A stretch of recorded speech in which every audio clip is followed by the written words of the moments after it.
Good morning students. आज का हमारा टॉपिक है powers of officers under CGST. CGST means central goods and service tax का act. ठीक है, तो इसमें क्या पावर्स होंगी, जो ऑफिसर्स हैं उनकी पावर्स क्या होंगी, हम इसमें डिस्कस करेंगे अभी। The central goods and service tax empowers the officer with the number of powers.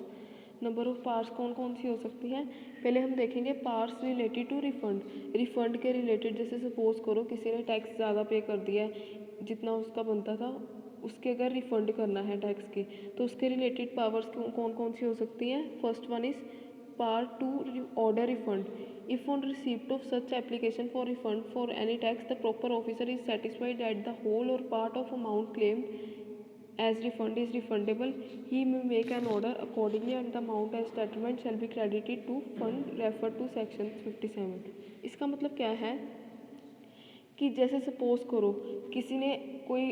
Person है, ठीक है, उसने जो अपने टैक्स पे किया, उसने जितनी अमाउंट बनती थी उससे ज़्यादा पे की है। अगर ऑफिसर, प्रॉपर जो ऑफिसर है वो सेटिस्फाई होगा कि जो एप्लीकेशन उसने रिक्वेस्ट की है और उसने बोला है कि मतलब कि जितनी मेरी अमाउंट बनती थी मैंने उससे ज़्यादा टैक्स पे किया है, और अगर प्रॉपर ऑफिसर जो सेटिस्फाई हुआ कि जो अमाउंट थी वो रियली मतलब क्या रिफ़ंड करनी पड़ेगी क्योंकि ये एक्स्ट्रा पे हुई है, देन वो क्या कर सकता है, उसके पास पावर होती है कि वो ऑर्डर दे सकता है कि हाँ इसको रिफ़ंड कर दो। ठीक है,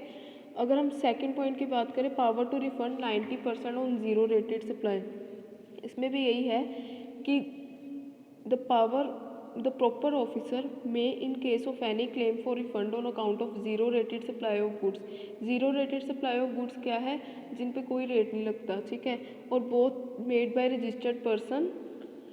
as may be notified by the government on the recommendation of the council, refund on provisional basis 90% of the total amount so claimed excluding the amount of income tax credit accepted। इसमें क्या बोला है, उन्होंने बोला है कि अगर council जो है रिकमेंड करती है कि ये जो है 90% जो अमाउंट है ज़ीरो रेटेड सप्लाई पे ये रिफ़ंड होना चाहिए, और जो प्रॉपर ऑफिसर है वो भी सेटिस्फाई होता है, तो फिर वो क्या करेंगे, वो इसे रिफ़ंड कर देंगे। ठीक है,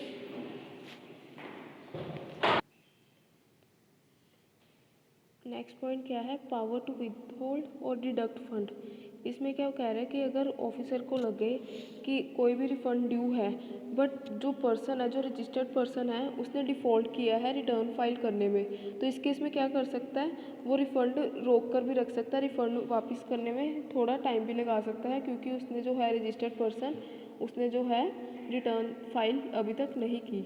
ठीक है, नेक्स्ट क्या है, powers related to provisional assessment. Assessment क्या होता है, असेसमेंट मतलब ये होता है कि हमने डिटरमाइन करना है कि हमारी गुड्स की वैल्यू कितनी है और इस पर टैक्स कितना बन रहा है। ठीक है, तो इसको हम बोलते हैं असेसमेंट। तो इसमें कौन कौन सी पार्ट्स आएंगी,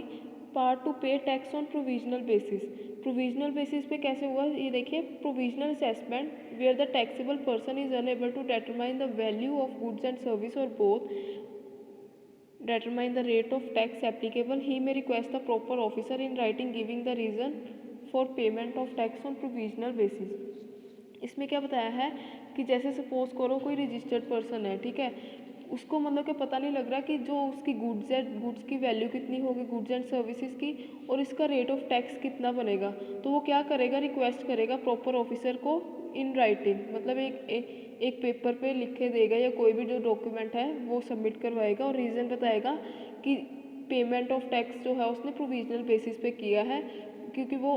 अपनी जो गुड्स की वैल्यू है वो प्रॉपरली डिटरमाइन नहीं कर पा रहा था। नेक्स्ट क्या है, power to determine final assessment. इसमें क्या आएगा, the proper officer with in a period not exceeding 6 months from the date of communication of provisional assessment pass the final assessment order after taking into account such information. इसमें क्या है, जब उसने application दे दी, रजिस्टर्ड पर्सन है जिसकी tax liability बनती थी, तो वो क्या करेगा, जो प्रॉपर ऑफिसर होगा वो 6 month से कम, मतलब 6 month से ज़्यादा नहीं लगना चाहिए, जब उसे प्रोविजनल असेसमेंट का ऑर्डर मिला तो विद इन 6 months वो क्या करेगा, फाइनल असेसमेंट पास कर देगा। फाइनल असेसमेंट क्या है, वो खुद डिटर्मिन करके प्रॉपरली असेस करके कि कितना टैक्स बनता है, तो वो सब कुछ देख के वो फाइनल असेसमेंट कर देगा। ठीक है, अगर हम बात करें नेक्स्ट पॉइंट की, power of assessment of non filer of return. Non filer of return क्या होता है कि जिन्होंने रिटर्न अभी फाइल नहीं की। ठीक है, इसमें क्या आएगा, notwithstanding anything to the contrary contained in section 73 or section 74, where registered person failed to furnish the return even after a service of notice, the proper authority may proceed to assess the tax liability of said person to the best of his judgment. उन्हें यहाँ पे क्या बताया गया है कि जैसे suppose करो कोई रजिस्टर्ड पर्सन है, उसने जो रिटर्न की डेट्स थी उसने उस डेट्स में रिटर्न जो है फाइल नहीं की, ठीक है, तो उस केस में जो प्रॉपर ऑफिसर है उन्होंने नोटिस भी दिया, उसे नोटिस भी भेजा गया कि आप अपनी रिटर्न फाइल कर दो, बट उसने फिर भी रिटर्न जो है फाइल नहीं की। तो इस केस में क्या करेगा, जो प्रॉपर ऑफिसर होगा वो देखेगा जो असेसी है, असेसी कौन होता है, जिसने रिटर्न फाइल करनी थी, जिसने टैक्स पे करना था, तो वो क्या करेगा, वो अपनी जजमेंट के अकॉर्डिंग, अपनी बेस्ट जजमेंट के अकॉर्डिंग क्या करेगा, उसकी टैक्स लाइबिलिटी असेस करके और वो बताएगा कि इसकी इतनी टैक्स लाइबिलिटी बनती है, ठीक है। नेक्स्ट क्या है, powers related to audit. Audit का मतलब क्या होता है, इंस्पेक्शन करनी अकाउंट्स के, क्या ये प्रॉपरली मेंटेन किए गए हैं या नहीं किए गए। अब इसमें ऑडिट का मतलब क्या हुआ, तो ऑफिसर में conduct audit at the place of business of registered person और इन देयर ऑफिस। इसका मतलब क्या है, वो इंस्पेक्शन करेगा क्या रियली बिजनेस यहाँ पे एग्जिस्ट कर रहा है इस प्लेस पे कि नहीं कर रहा, और उनके ऑफिस वगैरह इंस्पेक्ट कर सकता है, ठीक है। नेक्स्ट बात करें अगर हम, the registered person shall be informed by way of notice not less than 15 working days prior to conduct of audit. इसका मतलब क्या है, जब आपने जो ऑडिटर है या ऑफिसर है उन्होंने अगर देखने आना है प्लेस ऑफ बिजनेस कहाँ पे है और क्या इंस्पेक्शन करने आनी है, तो वो क्या करेगा 15 डेज बिफोर, ठीक है, विजिट करने से 15 डेज पहले वो जो है रजिस्टर्ड पर्सन को एक नोटिस जाएगा, प्रॉपरली वहाँ पे मेंशन होगा कि इस डेट को हम आ रहे हैं, ठीक है, तो 15 डेज पहले जो है नोटिस देना पड़ेगा। नेक्स्ट क्या है, the audit shall be completed with in a period of 3 months from the date of commencement of audit. उन्होंने क्या बोला, जो ऑडिट है, जो इंस्पेक्शन करनी है हमने गुड्स की या जिसकी भी इंस्पेक्शन करनी है, वो जो है 3 मंथ्स के अंदर अंदर कंप्लीट होनी चाहिए। जब आपने ऑडिट स्टार्ट की है उसके नेक्स्ट विद इन 3 मंथ्स जो है, जब आपने स्टार्ट की उसके विद इन 3 मंथ्स जो है कंप्लीट होनी चाहिए ऑडिट। नेक्स्ट कौन सी पावर्स है यहाँ पे, powers related to inspection, search, seizure and arrest. Power of inspection, inspection मतलब क्या है कि छानबीन करनी, किस चीज़ की कर सकते हैं, any place of business of taxable person, यानी कि जिसने टैक्स पे करना है, टैक्सेबल पर्सन जो रजिस्टर्ड है उसकी बिजनेस की प्लेस दे सकते हैं, या देख सकते हैं place of business of person transporting goods, जो कि गुड्स वगैरह ट्रांसपोर्ट जहाँ से हो रही है, ठीक है, वो देख सकते हैं प्लेस, या place of business of owner operator of warehouse, warehouse देख सकते हैं, गोडाउन इंस्पेक्ट कर सकते हैं, या जहाँ पे ओनर का काम है वहाँ पे देख सकते हैं, ठीक है। नेक्स्ट क्या है, power, power of search and seizure. इसका मतलब क्या है, where the proper officer not below the rank of joint commissioner carried out or otherwise has reason to believe that any goods liable to confiscation or any documents which in his opinion shall be useful to any proceedings under this act are secreted in any place, then he may authorize in writing any other officer of central tax to search and seize or may himself search or seize such documents। इसका मतलब क्या है कि कोई भी officer, proper officer joint commissioner rank से लो नहीं होना चाहिए उसका रैंक, ठीक है, तो वो क्या कर सकता है, वो इंस्पेक्शन कर सकता है, अगर उसे लगे कोई भी गुड्स जो है वो छुपाई गई है या कोई सीक्रेट डॉक्यूमेंट रखा गया है, तो वो क्या कर सकता है, किसी को एथोराइज कर सकता है, किसी को रिस्पॉन्सिबिलिटी दे सकता है कि आप जाके सर्च करो और मतलब कि सीज करो इनका, अदरवाइज वो खुद भी जा सकता है, ठीक है, वो बुक्स वगैरह, डॉक्यूमेंट्स वगैरह, ये गुड्स वगैरह कर सकता है इंस्पेक्ट, ठीक है, अगर उसे लगा कि कुछ पाया गया है, ठीक है। नेक्स्ट क्या है, power of seal or open. Power of seal का मतलब क्या है, अगर उसे लगे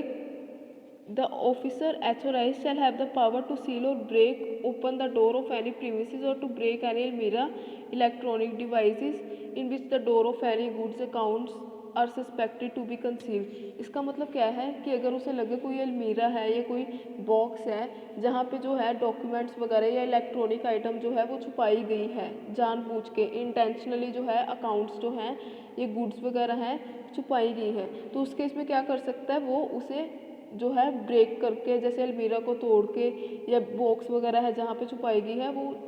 करके ब्रेक करके वो कर सकता है, कुछ भी सील कर सकता है अगर उसे लगे कुछ छुपाया गया है, ठीक है। उसके पास पूरी पावर होती है ऑफिसर के पास ये करने की। नेक्स्ट है power of scissor of accounts, ठीक है। अगर उसे लगे,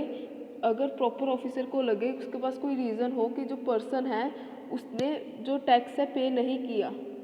ठीक है, या उसने जो अकाउंट्स की बुक्स हैं वो छुपाई है, वो क्या करेगा, ये रजिस्टर्स जो है वहाँ पे प्रॉपरली मेंशन नहीं किया तो वो क्या करेगा, जो अकाउंट बुक्स है उसे सीज कर सकता है, ठीक है। उसके पास ये भी पावर होती है कि वो अकाउंट बुक्स भी सीज कर सकता है। नेक्स्ट क्या है, power of inspection of goods in movement. इसका मतलब क्या है, जो गुड्स हैं जो रास्ते में है या कंसाइनमेंट में है गुड्स, ठीक है, और उसकी अमाउंट जो है, जितनी अमाउंट स्पेसिफाई की गई है एक्ट के अंडर उतनी स्पेसिफाई है की गई है, वो उन्होंने बोला है वो जो गुड्स हैं वो इंस्पेक्ट कर सकता है जो कि अभी कंसाइनमेंट में है, ठीक है। उसके पास ये भी प्रॉपर ऑफिसर के पास पावर होती है कि वो गुड्स वगैरह इंस्पेक्ट कर सकता है। नेक्स्ट क्या है,